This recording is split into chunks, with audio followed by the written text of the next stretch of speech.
Hello class, this is Professor Streb and we are going over our week 8, unit 8 recap voiceover.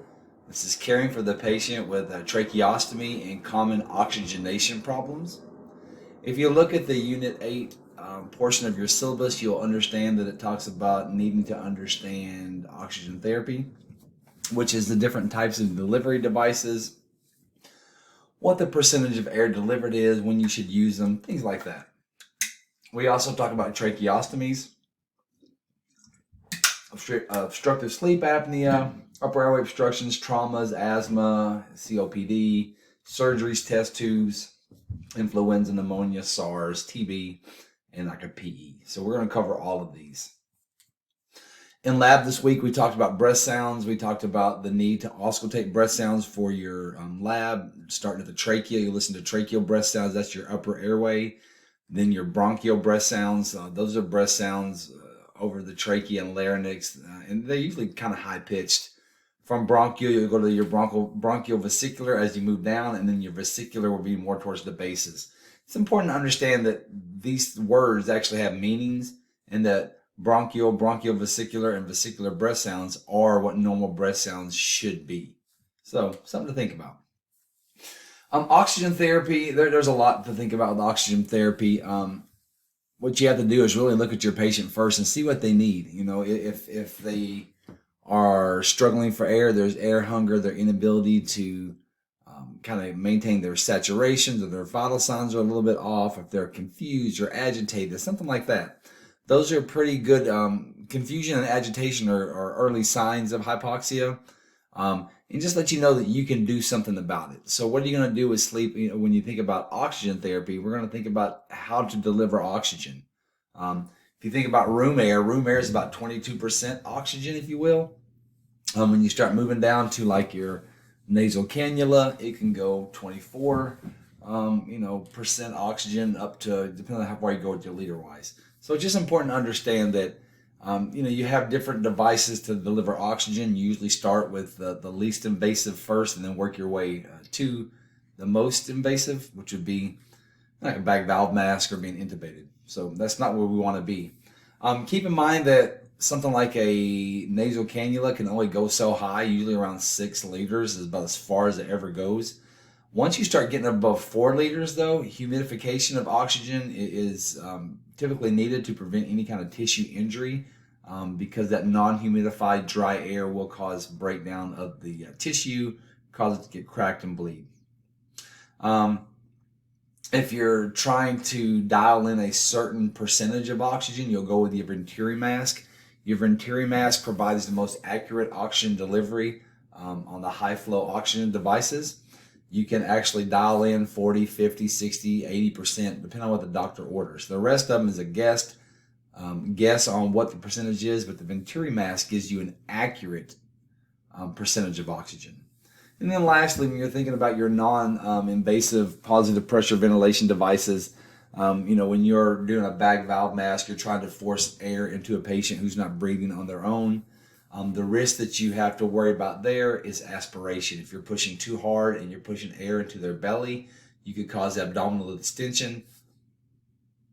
And then in turn, they could vomit that up, and then they could aspirate the contents of their stomach, and then that would cause a pneumonia. So we want to avoid that. The first disease process we talk about on the syllabus is obstructive sleep apnea. This is a type of breathing pattern that is disruption during your sleep. It typically lasts about 10 seconds or longer, and it must occur a minimum of 5 times every hour in order to be diagnosed with sleep apnea. Apnea, it just is where you don't breathe enough. So your carbon dioxide levels start to build up. As your CO2 levels go up, that is an acid, it decreases your pH levels in the blood, and then this stimulates you to wake up and take a deep breath. That's how the body works. That's how your body prevents you from dying in your sleep, if you will. So people who have obstructive sleep apnea, typically it can be caused by a thick neck. Typically overweight people can more prone to having obstructive sleep apnea. It could also be done due to smoking, or you having large tonsils and adenoids. That could also put you at risk. Any kind of edema in that area, chronic congestion, if you have severe allergies, That could also lead to some chronic sleep apnea. Like I said, there's a few things that really do, but just something to think about. We know that patients with diabetes and those who use alcohol, sedatives, tranquilizers, things like that are also increased risk. So what do we do to treat this? Well, first of all, we need to know the signs and symptoms. So make sure that you go through and read some of the signs and symptoms associated with this.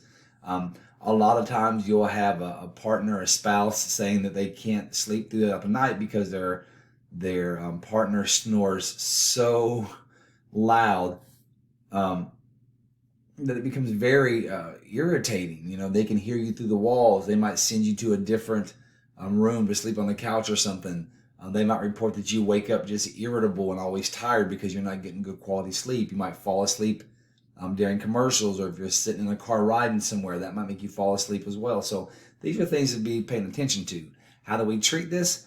What we typically do is put them on a CPAP, that continuous positive pressure, assisted pressure. So this device will help keep their upper airways open while they sleep, so they don't have to worry about those collapsing and not being able to get a breath in. So that's kind of what your thought process should be when you're looking at OSA, or obstructive sleep apnea. Upper airway obstructions can come from anything. Let's just be honest. It could be due to cancer that has an overproliferation of the cells in your larynx or your throat. That could definitely cause a laryngeal obstruction. We know that any kind of obstruction in your upper airway is definitely life-threatening if not moved out of the way, because it can, interrupt the flow of oxygen and the excretion of carbon dioxide. So early recognition is what you need to be able to do in order to prevent this patient from dying. The typical presentation of an upper airway obstruction, just like if they had asthma or if they were choking, there's some hoarseness, there's dramatic shortness of breath. It prevents with an acute onset, especially when you have a laryngeal obstruction, and it rapidly progresses to respiratory arrest if the patient is unable to get their airway back soon. They might start gagging, have accessory muscle use, the deviated trachea. They could have nasal flaring, just using any kind of accessory muscle to breathe, to cough, to do whatever. So look at those early signs and symptoms of respiratory failure as being restless, tachycardic, tachypneic. Your body is still trying to compensate. That's ideally when we're thinking about early signs, your body's still trying to compensate. Once it can't compensate anymore, that's typically a late sign. So you might need to suction these patients in order to get anything out of the airway that might be obstructing the flow of oxygen. If you can't get the airway obstruction cleared, then you might have to end up going with a tracheostomy. Tracheostomies aren't always placed because somebody has an upper airway obstruction caused by like choking or something like that. A tracheostomy is anything. It is a surgical incision into the trachea to create an airway to help maintain gas exchange. So it doesn't matter why you have an obstruction. It doesn't matter if you swallowed something, if you have anaphylaxis, you got bit or stung by something, ate something, and it caused this angioedema in your face where you can't move air. It could be that you were in a fire, inside a house fire or a car fire, or you inhaled some smoke and some heat and it caused inflammation to your trachea. Either way, it's going to cause an airway occlusion, and we're not going to be able to get air through there. So what we're going to end up doing is doing a tracheostomy where they'll go in to your cricoid cartilage. They'll make an incision horizontally. They'll find a cricoid cartilage. They'll make vertically, and then they'll make a horizontal incision once they get in there and see the cricoid cartilage, and then they'll place the actual inner cannula, the disposable inner cannula, into your new ostomy, your tracheostomy area. So what do we need to worry about? Well, you got to think about what the patients need. Patients need to be taught a lot of things. Patients need to understand that they have to cover their opening when they breathe, right? This helps with filtration. They have to use a shower shield when they're in the shower because you can't get water in there. You might need to use humidifier because you no longer have your nose to warm and moisten the air. So that's something to think about here. Trach care is something all nurses have to be, cognizant of. LVNs, RNs, you will be delegating this care to your LVNs eventually as well. So when you're thinking about this, go through the process of what it takes to actually clean and change out a trach. It's just something you got to do. Trach care is something you do every shift. It includes the application of new ties. Before you take off those ties, though, you want to put your new ties on. The problem is if you take the old ties off and they cough or move and that cannula falls out, you're not able to put that back in. You're going to have to call the surgeon, the doctor, to come back in and do this. So it's important for you to keep everything in place by, like I said, put the new ties on prior to removing the old ties. Clean the stoma. You'll take out your actual inner cannula. You'll put that in hydrogen peroxide to let that hydrogen peroxide, bubble up and break down any kind of stuff built up on the inner cannula. And there you go. The last part we do typically is suctioning. You have to know how to suction, so it's going to be important for you to go back and learn how to suction. Your book talks about applying suction for less than like 10 to 15 seconds typically is what we're looking for. You want to use this twirling motion as you would draw the catheter.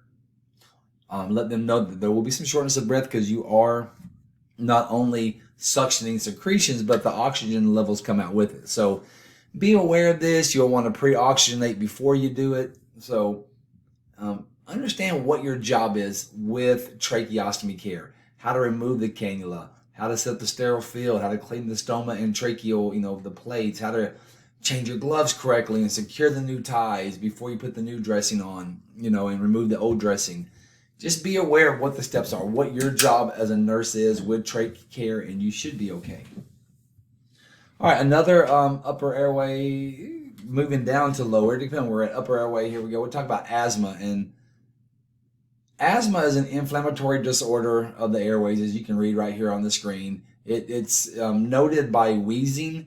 Wheezing typically means you have an airway obstruction. That airway is getting smaller and smaller and smaller, and as air is trying to push through that lessened or smaller airway, it will cause that wheezing sound. They'll have shortness of breath, chest tightness, coughing. That's all associated with asthma. Because we know asthma is an inflammatory response to something. It could be allergens or whatever. It doesn't have to be allergens that have asthma. They have different types. But whatever it's causing it is causing an inflammatory response in your body and is causing your airway to occlude. So what do we do about that? Typically, the first line of treatment is going to have your patient use their albuterol meter dose inhaler.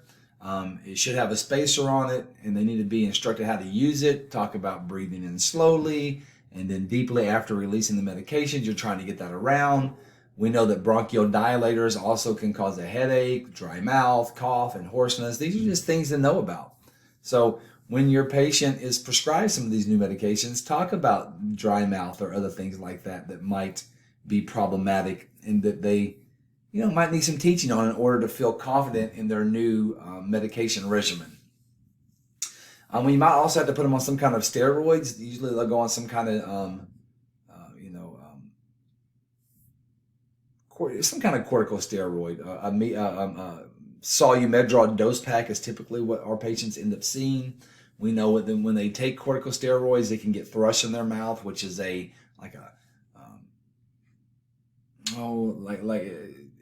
thrush is a buildup in their mouth.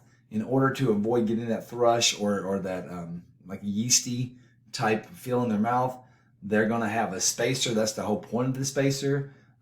So make sure they understand how to use this and what they're supposed to do with it. Talk about discharge teaching, as far as your rescue medications. Use your bronchodilator before you exercise. Seek help if your peak, expiratory flow reaches the red zone. We don't ever want your patients in the red zone. We want to keep them in the the yellow zone, ideally in the green zone. If you don't know what those are, go back in your book and read, because you're going to need to know what those mean. Understand this, that asthma that is treated will go away eventually. It starts to get better. A patient sitting there who is wheezing and you haven't done anything, if that wheezing were to stop, a sudden just stop or absence of wheezing, that is a good indication that your patient's airway has completely occluded. Wheezing, as bad as it sounds, might be the worst thing you've heard, but when that wheezing stops and they're no longer able to move air at all, that's what we call worser, which is not a word, but in this case it makes sense. So talk to your patient about things like, avoid extreme heat and cold. That'll definitely help with the wheezing. Make sure that you are doing everything to keep dust at a minimum at your house. Dust frequently. Make sure you wash all of your bedding in hot water to get rid of the dust mites and things like that. And then certain foods we know can also wreak havoc on your body and exacerbate your asthma attacks. Something like MSG. I know we talk about that with Chinese food or some of the other foods back in the day, but most of the MSGs have kind of gone away from a lot of foods because of how bad they can be towards people's health. All right, COPD. This COPD is like a group of diseases. It covers asthma and emphysema, chronic bronchitis. We know that chronic obstructive pulmonary disease is meaning we have an obstructed airway, if you will. It doesn't mean that you're having a problem like with the actual airway itself, with the air coming in, not like it's blocked, like you have an airway obstruction, like you choked on something. But these patients are having difficulty getting air in or out. They can have a lot of times they can have a problem getting the CO2 out of their system. When I think about patients with emphysema, they struggle to get enough of the CO2 out of their system and get enough of it off of their hemoglobin so they can get more oxygen attached to the hemoglobins. We know that COPD is a leading cause of death and illness worldwide. Typically, your long-term smoking is what causes that. If you quit smoking, definitely you have better chances of survival and not catching it. But this is definitely a disease process that is life-altering. The patients can no longer meet their activities of daily living. They'll have exacerbations where it's not atypical for their SpO2, their oxygen saturations, to be less than 90. So when you're looking at test questions and taking care of these patients, understand, is this an expected finding for a patient with this disease process? If I'm looking at 4 questions that ask who do you see first, and I have a COPD patient who has a 90 SpO2, while I am worried about them, a 90 SpO2 on a patient with COPD isn't nearly as problematic as a patient who just returned from surgery and is acting confused or agitated. That would be more of an acute sign that they're bleeding, whereas you have COPD, I expect you to have low SpO2. It's just kind of part of the process. So these are things you need to think about. Are you going to prevent COPD? No, not unless you make them quit smoking, in the first place, or things of that nature. But this is what you got to talk about. Talk to your patients about pursed lip breathing and how pursed lip breathing inhibits airway collapse and decreases dyspnea. Encourage your patients to pucker or purse lip like they're going to whistle and blow out a candle. This is something that you need to be familiar with. Make sure you teach your patients that they need to have high protein diets. Why? Because these patients get super exhausted and they lose their energy quickly. Even eating can make them tired. So if they're not eating food that is high protein and densely nutritious, then they're going to get tired. I love salads, but I wouldn't have my COPD patient or my patient with COPD eating a great big, romaine lettuce salad with no nutritional value to it, because they're just going to get exhausted. So these patients typically eat 4 to 6 small meals a day. They might drink a can of Ensure or Jevity, anything that gives them high protein, more nutrients. And then make sure that these patients know that they need to have rest periods in between activities for sure. All right, sarcoidosis. This is a disease process that we don't always cover that much. We talk about in the LVM program first, and then you come here as well. But it's a multi-system inflammatory disease that affects the lung. It can get into the lymphatic system as well. It causes changes in your the lung tissue itself. It's going to be very reminiscent when you think about sarcoidosis. It's going to be like people who have any other kind of restrictive lung disease or hypoxemia, where they're going to have problem getting air into their body sometimes, right? So we're going to have to figure out ways to improve their problems. Look at first, try to figure out what's going on with them. See if they're having increased exercise tolerance. Are they getting better? Are they having a better pulmonary function? If you start doing your nursing interventions to help them, there's not a lot you're going to do with these patients. You're really going to monitor and just make sure that if they're having difficulty breathing, you give them oxygen, you set them up in bed, you decrease the workload of the heart. Things like that is what your main concerns are going to be. Lung cancer, this is like any other cancer we talk about.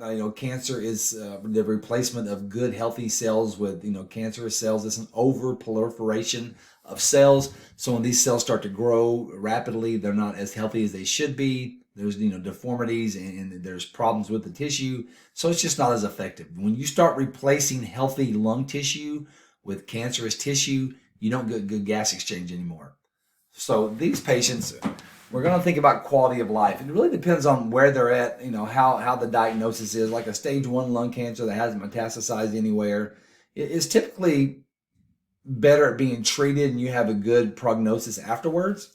When you start getting a malignant tumor in your lung that can, go up to the bronchial walls, the epithelium, the lung is a common site of metastatic cancer because of the increased venous circulation to that area and the lymphatic system that goes through there.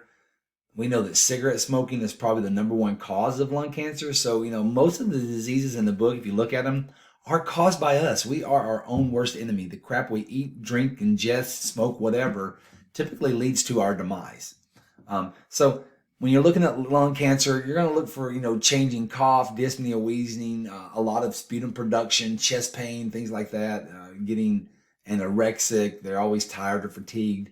These are things you can worry about. We know in America, the only way to treat cancer is to do radiation, chemotherapy, or some kind of surgery like a lobectomy or something like that. So that's really more where our concern would be after lung cancer if we have somebody who has to have thoracic surgery. So if they went in there and removed a part or all of the lung, we'd call that a pulmonary resection. So when a patient has a pulmonary resection, it might be something like a wedge resection or a segmental resection where they go in there and take out part of the lung, or they can do a whole lobectomy where they take out part of a whole lobe, or a pneumectomy where they take out the entire lung. It just depends on how bad the cancer is. We know that after a patient has surgery, the thoracic surgery, and they cut out parts from the thoracic cavity, a lot of these patients will develop adhesions after surgery, which they in turn experience the serous fluid accumulation in the empty space. So patients who have thoracic surgery might also end up with some kind of fluid accumulation in the empty spaces, which could require a chest tube, which I'll talk about in a minute. Just kind of where we go. If you have like I said, you can kind of go back and look at all these yourself. Make sure you're talking to your patients. Think about what nursing interventions are. We're always going to be thinking about pulse ox and respiratory rate and looking at ABGs and things like that to see where our respiratory status is. We're going to monitor for any other kinds of signs and symptoms of problems, right? We're going to look for things like a pneumothorax. We know that a pneumothorax is just air in the thoracic cavity, right? Where there's air replacing the healthy lung tissue is causing the tissue of the lung to actually collapse, if you will, and that's problematic as well. So, signs and symptoms of a pneumothorax would be absent breath sounds on the side where the lung is deflated. You would have unequal rise and fall of the chest. You would have some tracheal deviation away from the site. You might have some jugular vein distension because the patient's unable to get oxygen in and out. So this is what you're going to be looking for in these patients. You're going to be trying to figure out where they're at. You're going to talk about deep breathing and coughing every couple hours, every 1 to 2 hours. Have them splint. Give them their incentive spirometer. These are all the things you as a nurse have to do. Chest tubes is big for nurses. You don't put them in, but you are there with the patient. So if you're with a patient with a chest tube, imagine the one who just had a lobectomy. And if you cut anything out of the chest, it's going to bleed. It's vascular. So there's a possibility of having fluid or blood in the lung, which would be a hemothorax, or you could have air in the lung, in the thoracic cavity, which would be a pneumothorax. These patients typically come back out of the OR with a chest tube, which is a closed, chest drainage system. And the chest tube, its whole purpose is to take fluid and air out of the thoracic cavity and drain it so the lung can actually fill, and it can actually fill and start to take the place of the empty space and make the lung re-inflate again so the patient can actually breathe. There's wet and dry suctions. Go back and read. You're going to have to. I can only go over so much here. Make sure that when you're reading this, that a chest tube is put in place by the doctor. It has a closed chest drainage system, which allows for you to turn on suction and for the suction to pull some of the air and the fluid out. But you need to be able to troubleshoot. You need to know that The chest tube drainage system itself, a water seal chamber is there, and that water seal chest tube drainage system, it has a 2 centimeters of water is minimally required to prevent air from backflowing. That 2 centimeters of water, or that 1 inch of water, if you will, is a one-way valve.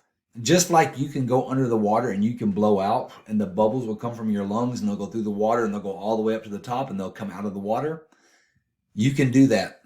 You can't go underneath the water and breathe oxygen in because the water acts as a barrier. That's the same thing here. This chest tube drainage system must have 2 centimeters of water in order to create that water seal.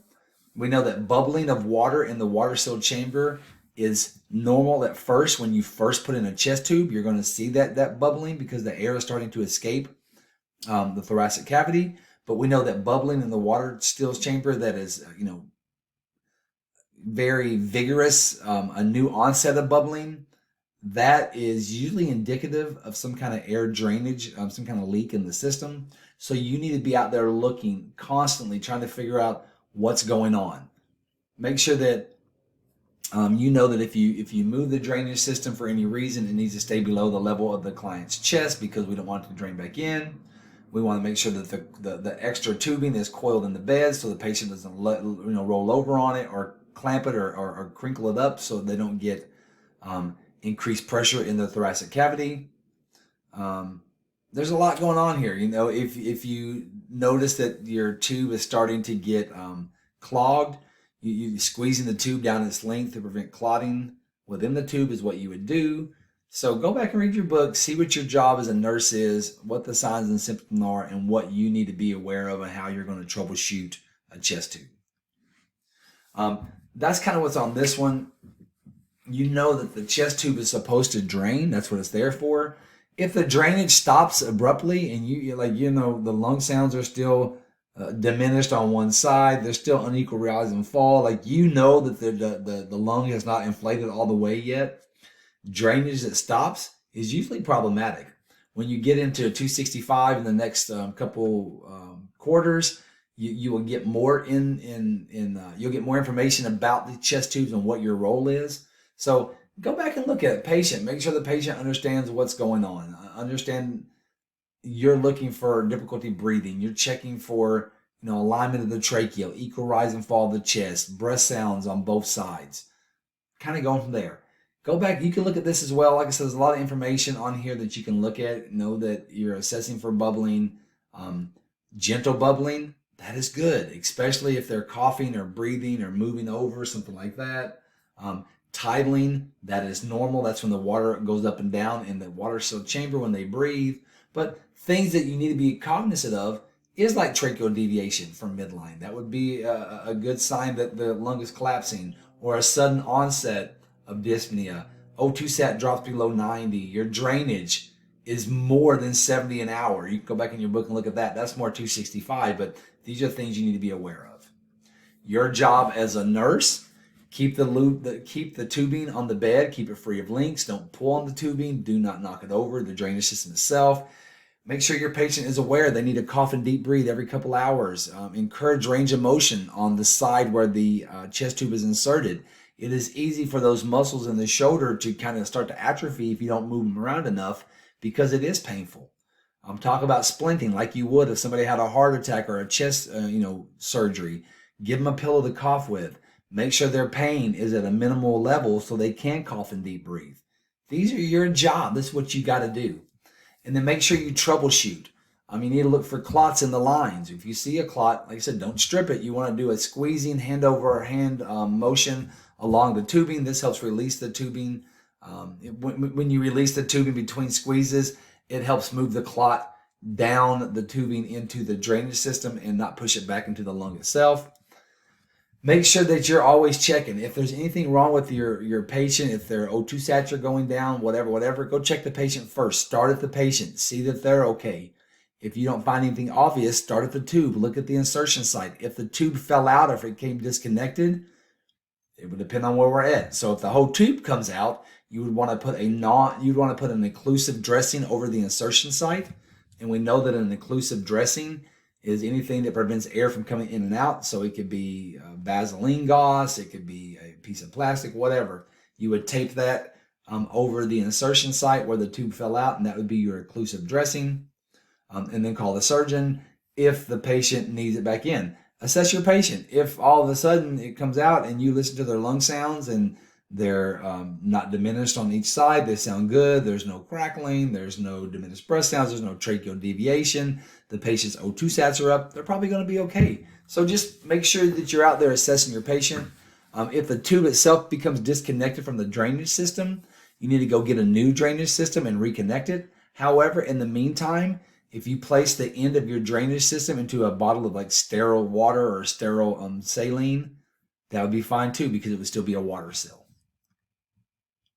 All right, another thing we're going to talk about is a pneumonectomy. This is the surgical removal of the lung through a thoracotomy. This is when they open you up, your chest, and they just take out the lung. That leaves that empty space that we kind of talked about earlier.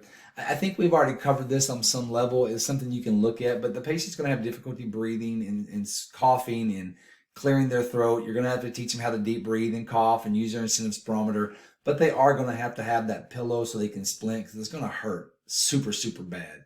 So, like I said, you can go back and look at this if you want to. Not that you want to, you probably should, but make sure you just kind of understand what your role is. All right, a few more things we're going to talk about 5 more slides. We know that the flu is something that's big. Influenza is, we're in that season now. We should have all gotten our influenza shots already.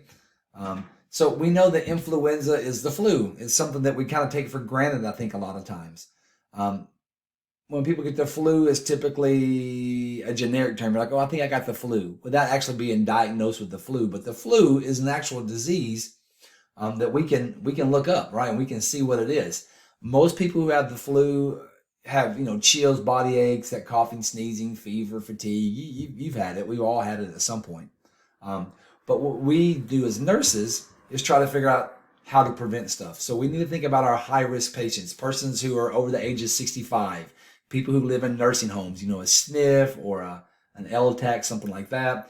If they have COPD or any kind of cardiovascular disorders, including asthma, these comorbidities put our patients at greater risk. We know patients with chronic metabolic disorders, renal dysfunction, if they're immunosuppressed, these type of patients should receive the killed virus vaccine every year. They should never get the live virus. So they're going to receive something like the, what's it called? A fluvaron. I believe that's the one we looked at in the book. So just have an idea of what you need to teach your patients. Every patient should get the flu vaccine for the most part, but like I said, it's the ones who have chronic problems that end up needing to have the virus that is not live. All right, pneumonia. This is a big one as well. Pneumonia is when you have an excess buildup of fluid in your lung space itself. Pneumonia is big. Pneumonia a lot of times can be caused by secondary sources, especially patients who are in the hospital. We know that it could be bacterial or virus, or it could be fungi or parasitic, whatever. But in the hospital, a lot of times our patients will get community-acquired or hospital-acquired pneumonia. A lot of times through a ventilator as well. They'll get ventilator-acquired pneumonia. So those are things that we have to worry about. Older adults with comorbidities who did not receive the influenza vaccine are also at an increased risk. So we have to always be out there looking, right? We need to understand and recognize that pneumonia can also, especially when you start thinking about some of these different types of causes, might lead to empyema as well. These patients, we need to give the incentive spirometer. We need to teach our patient to place it in their mouth, put the mouth over the mouthpiece, breathe in slowly, take in deep breaths to elevate the cylinder. There's a goal. An incentive spirometer is designed to incentivize the patient to actually breathe deep. So that's what the incentive spirometer is. Pneumonia vaccines are typically given out to patients over the age of 65 years or older. You and I, as younger folks, don't typically need those unless we have other comorbidities that might exist with this. SARS is another one. SARS is severe acute respiratory syndrome. It's a viral respiratory disease and it's caused by the SARS-associated coronavirus. So, we know coronavirus has been around for a long time. COVID-19 is a different version of it. So it's real. We've seen it. We've been dealing with these things forever. The flu, the common cold. These are kind of variants when we start thinking about what COVID and what the coronavirus is. So, like I said, it's a viral respiratory illness.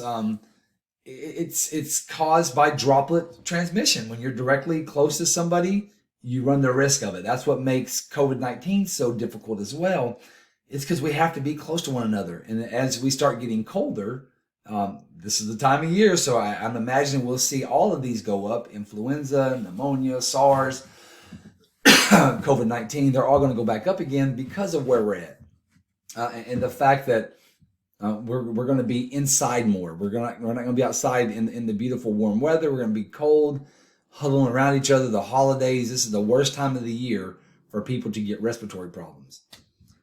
So it's kind of what we have to do. Sometimes patients who have SARS will have to be put in isolation. A lot of times they'll put them in negative pressure rooms. So just kind of think about what's going on. You have to wear your mask, social distance. Early signs of respiratory failure often include restlessness, tachycardia, and tachypnea. It doesn't really matter what's causing your respiratory failure. That all kind of presents the same way. It's just understanding some of the little nuances that help you to differentiate between the different disease processes themselves. All right, 3 more slides. Pulmonary tuberculosis. Patients who have TB need to be placed on airborne precautions. If you don't remember your airborne precaution stuff from the first test, you need to go back and look at this again because it's just super important. It's never, ever, ever, ever going to go away. So a patient who has pulmonary tuberculosis needs to be placed on negative pressure isolation. They're going to be in a room that has a negative pressure room that's going to take out their air, send it out into the outside world, outside the hospital, so we don't spread that disease around. You, as a healthcare provider, must wear the N95 mask or any other kind of high efficiency, particular air, a HEPA respirator. So as long as you're wearing one of those, you're fine. We don't put these on the patient. We don't put these on the patient family. You and I have to go get tested to ensure that the N95, we have to do a fit test to make sure it actually works on us. So we're the only ones who wear those. Now, at the patient's room, you need to have surgical mask in there. We want visitors to wear surgical masks. We want the patient to wear a surgical mask when they go places. Y'all, wearing a surgical mask is not a conspiracy theory. We've been doing this for years and years and years and years. We know that when a patient has a respiratory, either droplet, even airborne, like in this case, it's better to have a mask to prevent that from being spread than not at all. So these are things that you need to teach your patient about. Make sure that you talk about the medications. They're going to be on the INH for 6 to 12 months. This is a hard medication to be on. It needs to be on an empty stomach. Avoid alcohol. You got to use a multivitamin because of how it can end up impacting the way your body absorbs nutrients. So go back and look at what is required for somebody on on airborne precautions, how they're transported. Wearing the HEPA filter, put them in a room that has that HEPA filter and the reverse isolation. This is where you have to know really what's going on with your patient. There are 2 medications also that we usually talk about because I've seen them on different tests. You can look here on the screen. The pyrazinamide requires avoiding sunlight, and the rifampin often causes your secretions to turn orange. I've seen these like on ATI and NCLEX style questions, so I just like to put them out here in case you ever see those again. All right, lung abscess. A lung abscess can be caused by anything that gets into your lungs and causes an infection in there. So usually aspirates are what does this. So if we can prevent aspiration, this really minimizes your risk of having any kind of lung abscess. If we don't aspirate things into our lung, we typically don't have an issue with an abscess.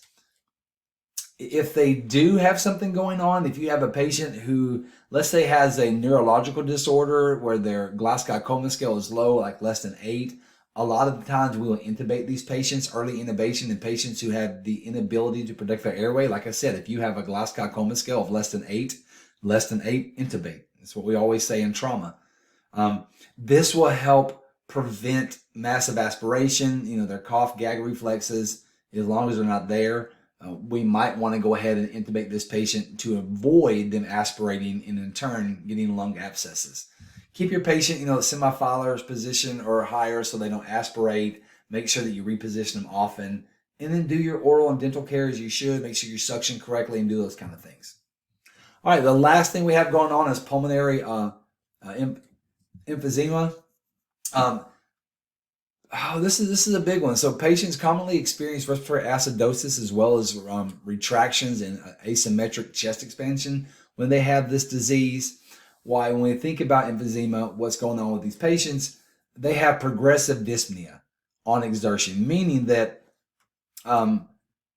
if they get up and move around, they get short of breath. They can't get enough oxygen in their body to meet the demands. That's kind of how it starts, but it progresses into even having dyspnea at rest. You're sitting on the couch, you just can't get your oxygen in. We know that these patients have decreased oxygen. They have fatigue that's related to decreased oxygenation because these patients retain a lot of the CO2. So our emphysema patients retain CO2. What does that mean for you and I? You and I typically take a breath because our CO2 levels get too high in our cerebrospinal fluid. So the pons in our brain say, ooh, CO2 levels are too high, take a deep breath. Patients with this disease process already have high levels of CO2, so their body relies heavily on the oxygen saturation going down to take a deep breath. So whereas you and I take a deep breath because our CO2 levels get too high, a patient who has chronic hyper, CO2 levels going up there, and it's too much CO2 in the body, they are going to take a deep breath when their O2 levels fall too low. Kind of interesting. So we got to talk to these patients about pursed lip breathing again, like they're trying to whistle, breathe through their nose during any physical activity, avoid any kind of activities other than doing your physical activities. So if you're walking, don't talk. If you're walking, don't eat. You can literally only do one thing at a time, because if you're trying to multitask, it just makes you more and more tired. So think about what your job is as a nurse with somebody with emphysema. You're not going to do a lot for these patients. You can't cure the disease. But we do know that weight loss and malnutrition are very common in these patients. Shortness of breath makes it difficult to eat large meals. So they too must be on 4 to 6 small meals a day, high calories, high protein, things like that. You should eat your largest meal in the morning when you're well rested, so you're not totally exhausted afterward.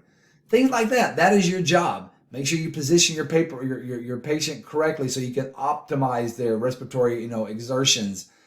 Have the patient sit up in the chair multiple times a day.